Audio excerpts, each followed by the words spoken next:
Halo, berjumpa lagi dengan saya, Bu Mili. Kita hari ini akan belajar tentang literasi media. Sebelum lebih jauh kita membahas apa itu literasi media, saya ingin sedikit menjelaskan mengenai fenomena bagaimana kita selama ini dikelilingi oleh media. Nah, topik hari ini in general itu akan membahas bagaimana tentang media literasi. Do we need it? Apakah kita benar-benar membutuhkan media literasi? Karena kita sudah terbiasa dengan media. Apalagi teman-teman yang dari kecil itu sudah dikelilingi oleh media.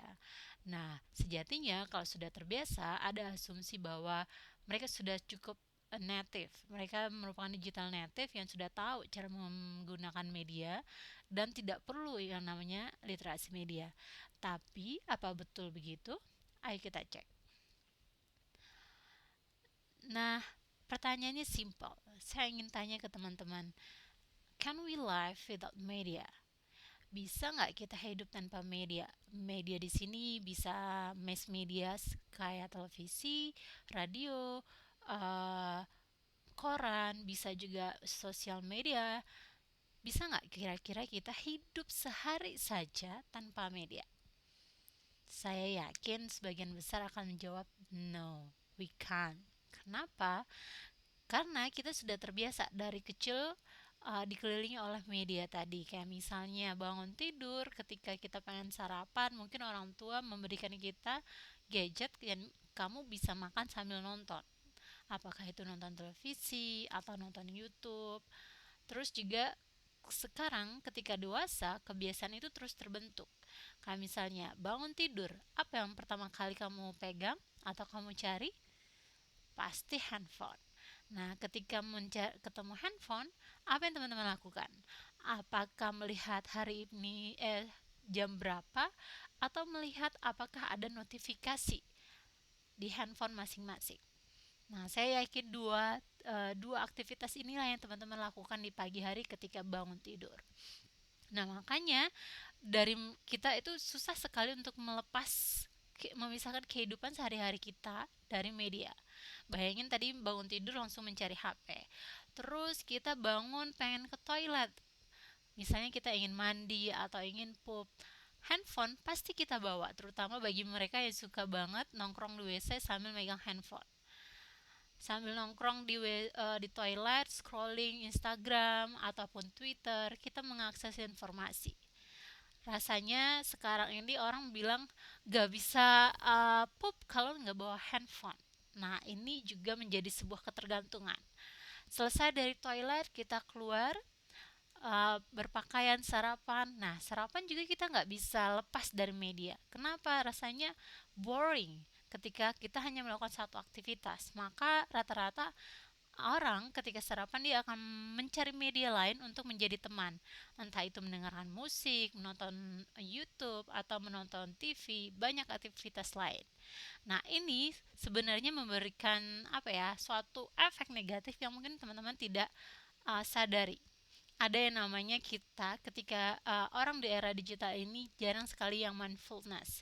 Even ketika kita makan, kita nggak ngeh kita sedang makan apa, rasanya bagaimana. Yang kita pedulikan hanya bagaimana mendengarkan musiknya atau berbicara melalui chat ketika makan atau ngobrol orang lain. Nah, itu baru ketika sarapan. Belum nanti lagi ketika teman-teman harus kuliah, mengerjakan tugas, berinteraksi, semua membutuhkan media. Jadi, kita tidak bisa melepaskan diri dari media. Nah, terus apa sih masalahnya? Apakah salah jika kita memiliki ketergantungan kepada media? Tentu tidak. Tapi apa implikasinya dari ketergantungan tersebut? Nah, satu, distraction. Kita hidup di era di mana banyak sekali konten yang diupload ke internet yang bisa kamu akses kapan saja dan dengan mudah tanpa biaya. Terus juga kita punya device lebih dari satu. Saya yakin teman-teman punya device lebih dari satu. Bisa ada handphone, bisa iPad, bisa laptop, PC, dan lain sebagainya, termasuk televisi. Semua device itu terkadang dinyalakan secara bersamaan. Jadi kita sering terdistraksi. Kalau misalnya kita lagi fokus membaca di laptop, terus tiba-tiba ada notifikasi lain yang muncul, maka itu dengan gampang sekali mendistraksi kita dari apa yang sedang kita lakukan. Nah, makanya kenapa akhirnya dewasa ini attention span manusia itu katanya itu lebih rendah daripada ikan koi. Kalau ikan koi itu bisa 10 detik, manusia itu hanya 8 detik. Jadi ketika kita hanya fokus kepada sesuatu itu 8 detik di awal. Nah, makanya itu juga mempengaruhi algoritma YouTube. Seorang YouTuber bisa mendapatkan iklan kalau attention span-nya bisa lebih dari 8 detik. Itu implikasi yang pertama. Nah, implikasi yang kedua, kita itu menjadi orang yang multitasking. Jadi sambil baca, sambil dengar musik, sambil ngejawab chat, kita nggak bisa melakukan beberapa aktivitas dalam satu waktu yang bersamaan. Ini bagus atau buruk? Saya kembalikan kepada teman-teman. Tapi konon kabarnya multitasking ini membuat kita nggak efektif dan tidak aktivitas yang kita lakukan itu tidak berkualitas karena semuanya itu serba menanggung. Nah, tapi ini balik lagi teman-teman, apakah kamu orang yang tipikal multitasking atau enggak? Itu implikasi kedua. Nah, yang ketiga, apa sih implikasinya? Banjir informasi. Bayangkan, ada berapa device, ada berapa media sosial yang teman-teman punya. Setiap media sosial memberikan informasi yang berbeda. Twitter aja pasti informasinya berbeda, belum lagi YouTube, belum lagi Instagram, belum lagi TikTok, belum lagi Line. Kebayang banyak sekali media atau saluran yang bisa masuk informasi ke teman-teman. Kebanyakan informasi atau banjir informasi ini bukan berarti bagus ya. Di satu sisi memang bagus karena kita menjadi mudah mengetahui segala sesuatu yang kita butuhkan. Tapi ini ada negatif efeknya.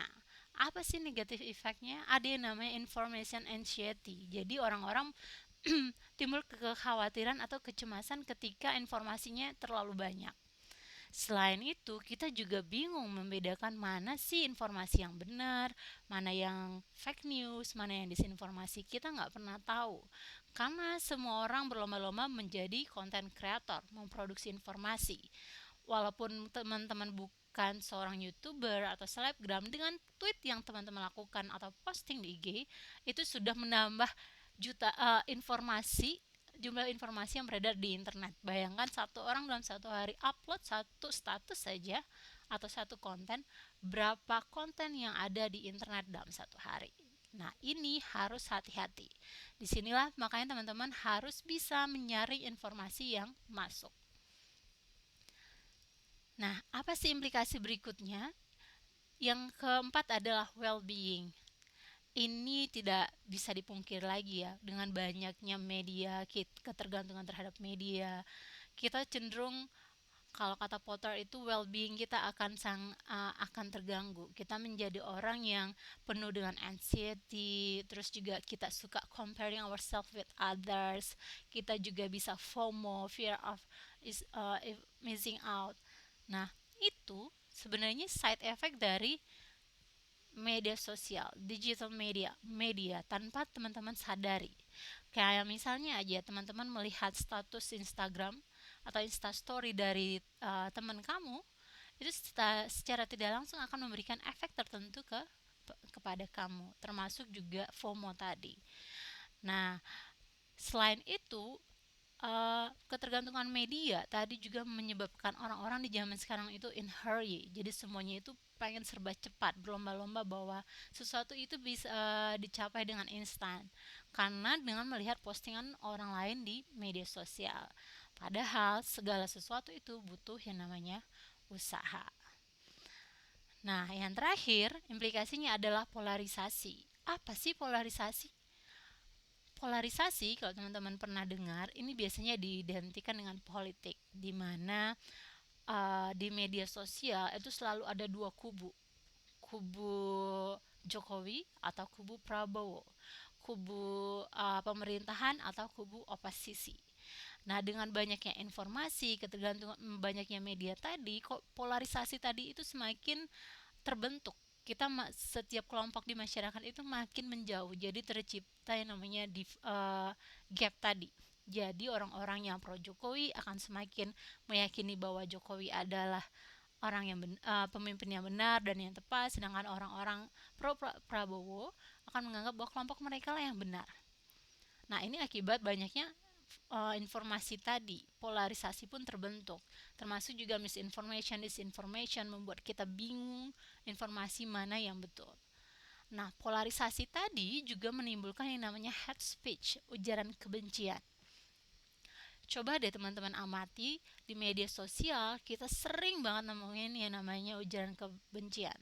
Nggak cuma antar kelompok, tapi juga antar individu, ujaran kebencian itu sudah sangat banyak.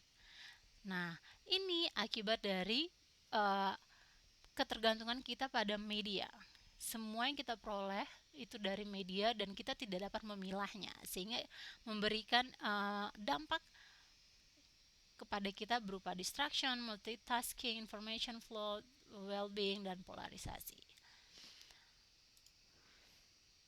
Potter bilang bahwa ketika kita terbiasa menggunakan media dan kita tidak mengevaluasi atau mengkritisi media, maka media akan menciptakan automatic routine. Jadi apa yang kita lakukan itu udah otomatis aja, jadi kayak autopilot tanpa kita sadar. Kayak misalnya kita milih makanan, kenapa sih orang-orang sekarang hobi banget makan makanan Korea? Gak ada yang sadar kan, yang tidak mengevaluasi. Ternyata itu merupakan efek media yang repetisi terhadap, misalnya sering nonton Korea, itu kimchi selalu dimunculkan, atau misalnya makan sayur selada dengan daging yang dilipat, itu menjadi sebuah automatic routine yang kita nggak sadar bahwa sebenarnya media berperan dalam membentuk automatic routine itu, sehingga perilaku tertentu yang pengen diciptakan media itu akhirnya terbentuk. Nah, gimana supaya kita bisa menghindari automatic routine tadi? Caranya yaitu kita melakukan evaluasi. Jadi setiap konten atau informasi yang teman-teman terima dari media, coba dievaluasi dulu. Kenapa sih media memproduksi informasi ini? Kenapa sih media menggunakan menggunakan artis X untuk tokohnya dan lain sebagainya? Ini harus dievaluasi supaya automatic routine kita tidak bergantung kepada nilai-nilai yang ditawarkan oleh media. Contoh simpelnya lain adalah misalnya anak saya sering menonton YouTube Daria. Di situ banyak sekali kan, Daria ini salah satu YouTuber anak-anak yang terkenal dan banyak menghasilkan duit di dunia. Dia selalu ngebahas mainan, misalnya Barbie aja. Nah, ketika itu menjadi tonton, anak-anak kan belum punya kemampuan mengevaluasi bahwa semua itu adalah pesan sponsor. Maka di mereka akan terbentuk automatic routine dengan bilang bahwa kalau main itu harus dengan Barbie misalnya, terus kalau punya Barbie harus punya rumah-rumahan dan lain sebagainya. Nah, itulah yang disebut Potter dalam bukunya bahwa media menciptakan automatic routine. Nah, untuk memutus mata rantai dari media ke automatic routine, kita perlu yang namanya evaluating. Saran saya, mulai sekarang coba teman-teman melakukan evaluasi ketika menonton konten media. Nah, ini contoh lainnya. Kalau tadi saya udah bilang di Korean Wave, gimana mereka membentuk pop culture tidak hanya bagaimana makan makanan Korea, tapi juga sudah mulai ke skincare dan lain sebagainya. Ini juga tanpa disadari kita mengkonsumsinya, tapi tidak ada yang mengkritisi bahwa kenapa sih kita harus memakan makanan Korea, kenapa tidak makanan tradisional Indonesia. Kita tidak mencoba mengevaluasi apa maksud dari si konten kreator. Nah, kalau yang di kanan ini saya mau sharing tentang tragedi penembakan di salah satu sekolah di Texas. Nah, menurut menurut berita di Texas di Amerika pada saat itu, kenapa anak tersebut menembaki teman-temannya? Karena ternyata dia terpengaruh oleh games yang dia mainkan, di mana games tersebut mengajarkan, pokoknya bercerita tentang tembak-tembakan, bagaimana membunuh lawan dan lain sebagainya. Karena tidak adanya keterampilan untuk mengevaluasi games tadi dengan cara mempertanyakan apakah realitas ini benar atau tidak, maka si anak tadi gampang sekali terpengaruh dan mengadopsi perilaku tersebut, sehingga dia pun menembaki teman-teman di kelasnya. Nah, ini hanya segelintir atau beberapa contoh dari bagaimana media menciptakan automatic routine tadi. Nah, saya mau tahu nih, kira-kira teman-teman ada nggak pengalaman bagaimana media tadi melalui konten yang diproduksi atau informasi yang diproduksinya menciptakan automatic routine yang selama ini teman-teman nggak ngeh bahwa itu merupakan produk dari media. Kalau ada, nanti silakan tuliskan pengalaman teman-teman di forum diskusi. Nah, pertanyaannya, kalau kejadiannya sudah kayak gini, apa sih yang harus kita lakukan? Gimana sih orang-orang tidak mudah terbawa atau termakan konten oleh media supaya automatic routine tadi tidak tercipta? Jawabannya satu, buat saat ini ya, media literasi. Media literasi dipercaya mampu mengurangi efek automatic routine yang dibuat oleh media, mampu menangkis agenda tertentu yang dibuat oleh media melalui konten yang mereka produksi. Nah, apa itu media literasi? Kita akan bahas di video berikutnya. Terima kasih.